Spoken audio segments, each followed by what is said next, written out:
Okay, so ASD control. Now that we've started opening up the back part of the body, opening up that thoracic spine, getting into that extended position, we want to be strengthening the muscles along the posterior, the backside of the shoulders, in along the spine. And so the band pull apart is one of the best ways that we can do that. So you're going to, with your mobility kit, you got your red band. You're going to loop this around your body. I like to do it this way, so now I'm not dealing with any extra slack as I'm doing this exercise, because again, it gets to be a little bit much sometimes.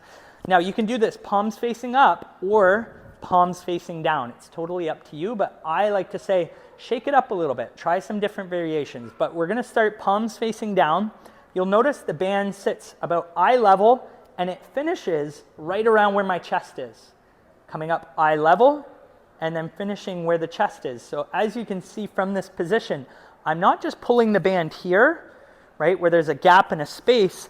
I'm trying to pull it all the way through my body. And I like to think about that band cutting my body in half and thinking about getting it all the way in. And what that's going to do is it's going to allow the shoulders to actually work and fire.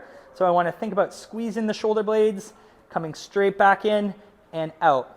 Now, a common thing I see when people are doing this is they start swinging the band back and forth. We want to be doing it under control. I like to say, making sure you're controlling the band, don't let the band control you, okay?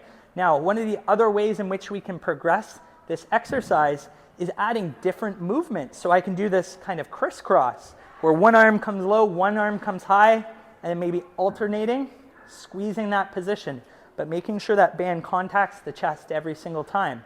Now, if it's too difficult to perform this exercise, your hands may be too close together, and so inch them away, inch them apart, and it doesn't have to be much, but that's going to loosen the tension and allow you to actually perform it correctly.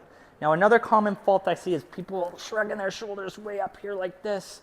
Okay, so making sure you're pulling those shoulder blades down and they're staying away from the ears the entire time. Now, a couple different ways you can progress this exercise.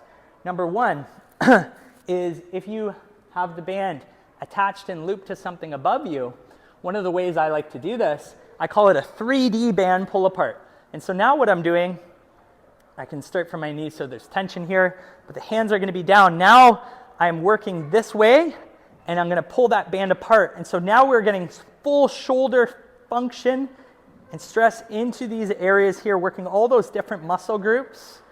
That's one way of progressing the band pull apart. The other way is if you do it from a bent over position here like this. In this bent over position, squeeze those shoulder blades apart. And also notice my arms stay locked out the entire time. There's no bend in the arms. I'm not swaying my body. Again, I want to have a stable core from my hips. If I do it on my knees, I can do it here like this.